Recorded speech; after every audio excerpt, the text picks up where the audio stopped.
2:17 a.m. Captain Jake Harris breaks from his patrol route 200 miles north of Fairbanks. His target? A cargo plane hauling $19 million in gold and rare minerals. Jake's fighter jet strikes fast and clean. The corrupt military-industrial complex never saw it coming. The radar warning screams in Jake's cockpit as 3 interceptor jets close in from behind. His hands grip the controls, knuckles white against his flight gloves. In the cargo bay of his fighter, $11 million in stolen rare earth minerals rattles with each violent maneuver. "Captain Harris, you are ordered to return to base immediately or face defensive action." Morrison's voice crackles through the radio, filled with rage and desperation. Jake's breathing is controlled, measured, despite the chaos. Sweat beads on his forehead inside his helmet as he pushes the aircraft into a steep dive through the mountain canyon. The canyon walls blur past at 800 miles per hour. One wrong move means disaster. Behind him, missile lock warnings blare. The interceptors are gaining, but Jake has one advantage they don't know about. He's already uploaded everything. Every financial record, every cover-up involving his brother's elimination, every piece of evidence that will destroy Morrison's empire. His brother Marcus's voice echoes in his memory. "Promise me, if something happens to me, you'll find the truth." "I found it, brother," Jake whispers into his mask as he executes an impossible turn through the canyon. "And I'm about to make them all pay." But to understand how Captain Jake Harris became the most wanted man in military history, we need to go back 6 months to the day that changed everything. Jake stared at the classified report on his desk, his coffee growing cold. The words blurred together, but one line stood out.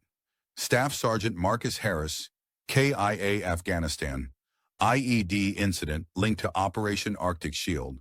His brother, lost because of a program Jake had been providing air support for. "You've been obsessed with conspiracy theories for 2 years, Sarah said from the doorway, her voice sharp. "Our marriage is over unless you let this go." Jake didn't look up. "The explosives that eliminated Marcus were purchased with funds from my own mission, Sarah. How do I let that go?" That night, during a routine cargo escort, Jake noticed something wrong.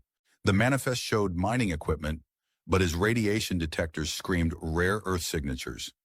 Russian contractors supervised the loading. Colonel Morrison specifically ordered him not to scan the cargo. Using his security clearance, Jake dug deeper. Operation Arctic Shield was a front. $200 million in stolen minerals. Shell companies. Black market sales funding, illegal arms deals. His brother's unit had discovered the operation and been eliminated to protect it. But then Jake found something else. Morrison's transport schedule. Tomorrow night, $850,000 in cash sitting unguarded at a remote depot for exactly 90 minutes. Jake had 18 hours to plan his first heist. The blizzard provided perfect cover as Jake approached the depot on a stolen snowmobile. 1:30 a.m. He infiltrated using cloned access codes, disabled the cameras, and located the cash. $850,000 in military-grade cases. At 2:01 a.m., the night guard returned early. Jake froze in the storage area as the flashlight beam swept inches from his position. 4 minutes of holding his breath until the guard left. He loaded the final case as Morrison's vehicle appeared in the distance, returning ahead of schedule. Jake sped into the blizzard seconds before the headlights reached the depot. Morrison discovered the theft at 2:47 a.m., but the blizzard had erased all tracks. "Someone with inside knowledge hit our depot," Morrison announced the next morning. "Security review of all personnel begins immediately." Jake's alibi was perfect. Flight logs showed him conducting night training exercises. But Sarah was getting suspicious. "You've been different since Marcus died. More secretive. Are you involved in something dangerous?" "I'm just trying to find out what really happened to my brother." 1 week later, Jake targeted an armored convoy carrying $3.2 million in gold bars to Canada. Morrison had tripled security, but Jake had a military fighter jet. He launched for a routine patrol over the convoy route, then activated electronic warfare systems, jamming their communications. The convoy stopped in a predetermined valley, believing they had equipment failure. Jake landed nearby and approached in stolen Arctic gear. He had 12 minutes before Apache helicopters arrived. At 4:33 p.m., helicopter rotors echoed in the distance as Jake loaded the final gold bars. He sprinted to his hidden snowcat as the helicopter appeared over the ridge. For 8 terrifying minutes, Jake evaded the helicopter through canyon terrain, finally reaching his fighter jet just as the helicopter crew radioed his position. His cover story held. Flight logs showed electronic warfare training in the exact area. Morrison was furious. Someone is specifically targeting our operations. This is sophisticated. They know our exact procedures. Jake passed the polygraph test the next day using controlled breathing and baseline establishment techniques. The most dangerous theft yet, mid-air interception of a C-130 carrying $5.1 million in rare earth minerals. Jake's own squadron was assigned to provide escort security. He launched with his squadron, used the storm system as cover, and forced the cargo plane to emergency land. While his squadron mates watched from above, Jake pretended to assist with mechanical failure while actually transferring minerals to hidden containers. His squadron leader flew low to help and nearly spotted Jake loading stolen minerals. "Jake, I saw movement near the cargo bay. Is everything okay down there?" "Just securing loose cargo that spilled during landing. Pilot says hydraulic failure, need maintenance crew." The explanation held, but suspicion was growing. Tech Sergeant Williams found modified electronics in Jake's aircraft. "Colonel, these jamming devices aren't standard issue." Sarah discovered equipment worth more than Jake's annual salary hidden in their garage. "Either tell me what's happening, or I'm calling base security." Morrison set a trap. "Captain Harris, I have a special assignment for you. I need my most trusted pilot to escort a high-value cargo flight tomorrow."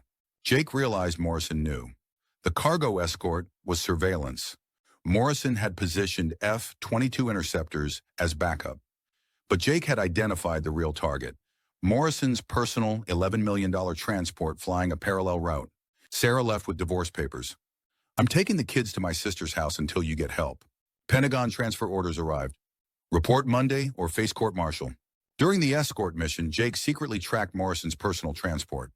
While maintaining formation, he went dark and intercepted the real cargo. "All units, Captain Harris has gone dark. Implement code red, intercept protocols immediately."